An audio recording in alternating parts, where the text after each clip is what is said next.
deliberation. When he says reach forth, watch the picture. He's straining.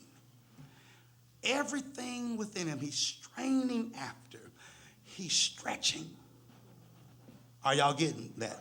Now, I'm forgetting, but while I'm actively in the process of forgetting, I'm also actively in the process of stretching, reaching forth, trying to grab hold of what God has for me. Listen, it don't come to you on no silver platter. The blessings of God, you got to put in some effort, put in some time. You got to want it. Can I get a witness? I'm looking at some of y'all, you don't want it.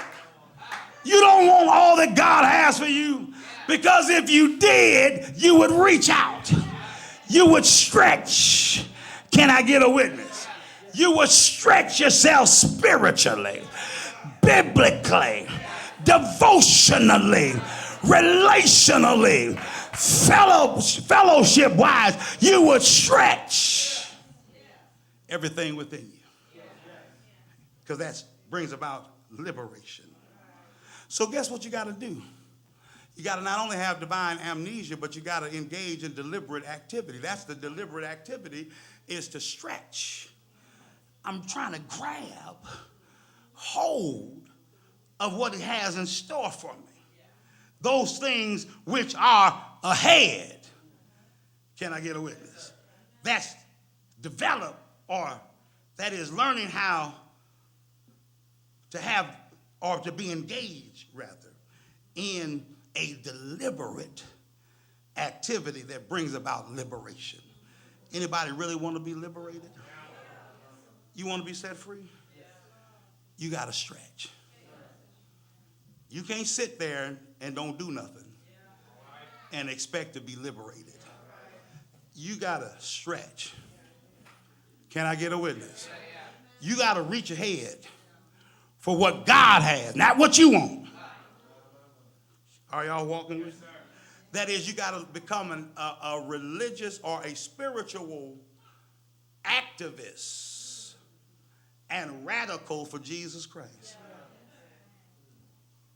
Paul says, I'm actively engaged. Now, here it is. Can't keep being trapped by my past and expect to move forward.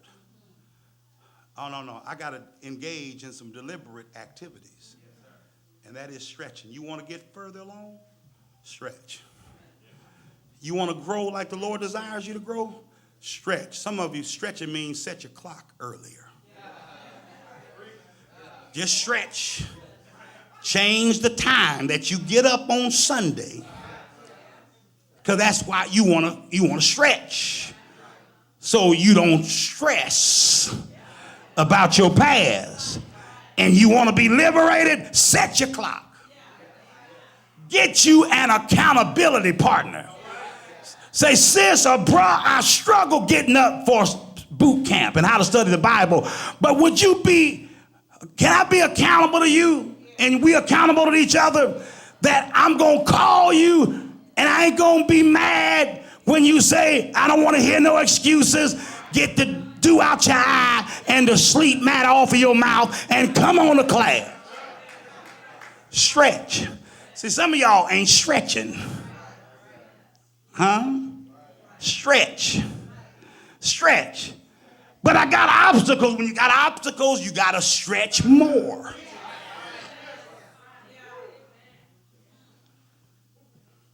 Now, somebody going to get this. Engage in a deliberate activity. Here's what we need liberation from. Some of you guys and gentle ladies are locked up, or enchained, or fettered rather, with the chains of the past, because you have not been liberated from past guilt, past glory, past grief, and past grudges. Did y'all catch that? Some of us can't get liberation from the past because we're still enchained by the past with her guilt, the past glory. Let me explain. Guilt, guilt can wreak havoc in your life. And I told us that, some of us can't get over the past because even though God has forgiven us of the past, we have not forgiven ourselves. Forgive yourself. The guilt, let it go. What you walking around with guilt still, and you say you've been the recipient of God's forgiveness. You think his forgiveness can't handle your sin? I keep trying to tell us, for every thimble full of sin, he's got an ocean of grace. I've been telling y'all that. He can cover, he can cleanse the sin. But many of us are living guilt-ridden life. Get over it. You messed up. Okay. But I got on my knees, told God I'm sorry. And whoever else I needed to say that I'm sorry to. And I ain't going to keep living or let you place me in the cage of my past guilt. You jump in there if you want to. I'm out. I'm free as a bird. Past guilt. Got to be liberated from past glory. How you used to be. One of the things that gets on my nerves is folk who's always talking about how they used to do this. What they used to do. And even spiritually, I remember I used to be in that class. You used to be, but you ain't in nothing now. It's like I used to be in church. You don't come now, I mean, no. You don't just because you went through a class at the Mount, don't you pat yourself on the back. I did the 40-day challenge 2-3 times. What you doing in the 2-day challenge? What you doing in the winter challenge? Nothing. But you still patting yourself on the back over something you did then. If it meant something then, it would mean something now. But to show you that it couldn't have meant nothing then because of look at where it got you now.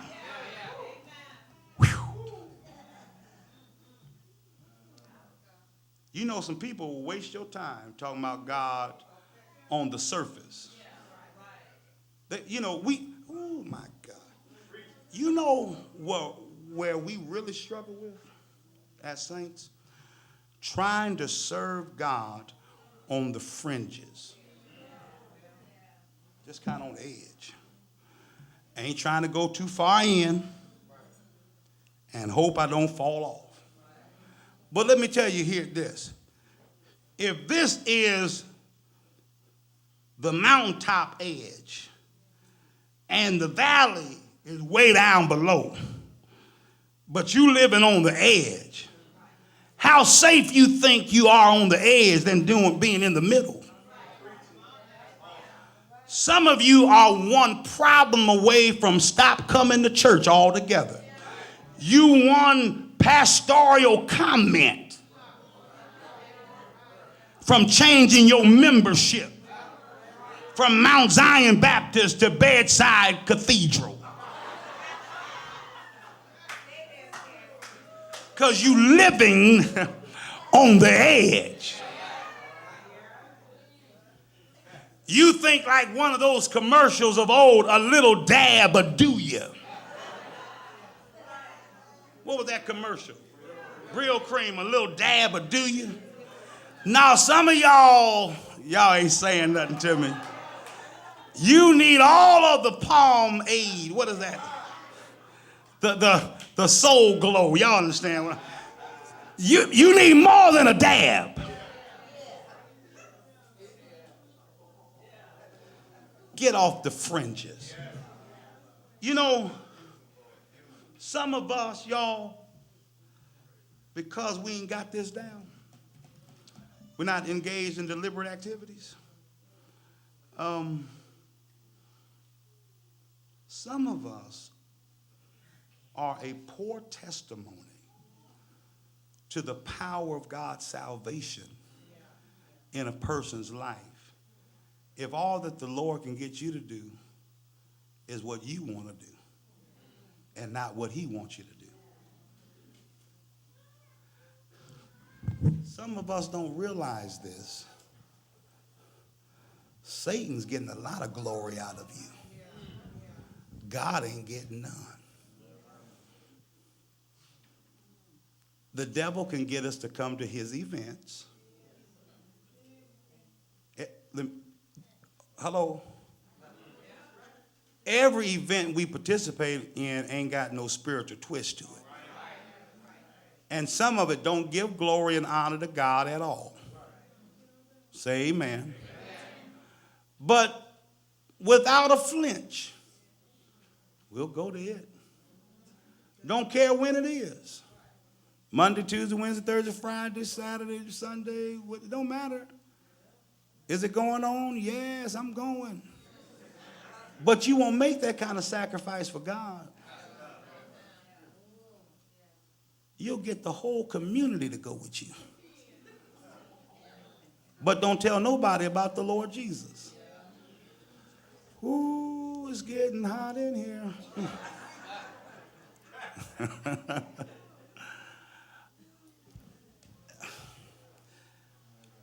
Reach forth to the things which are ahead. Get off the fringes. Can I say to somebody today, stop the backsliding. Now the Lord don't stop you from backsliding. You got to stop. That prodigal son was way away from home.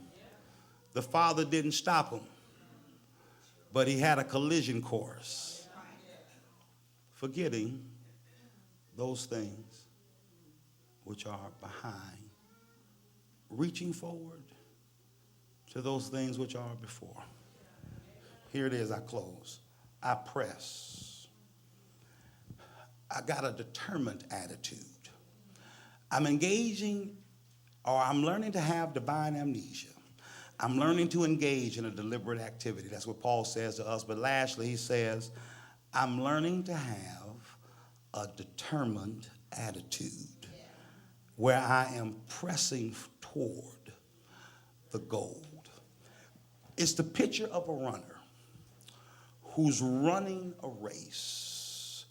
And with everything that's within him, he's left, or she's left, the starting blocks, running the race.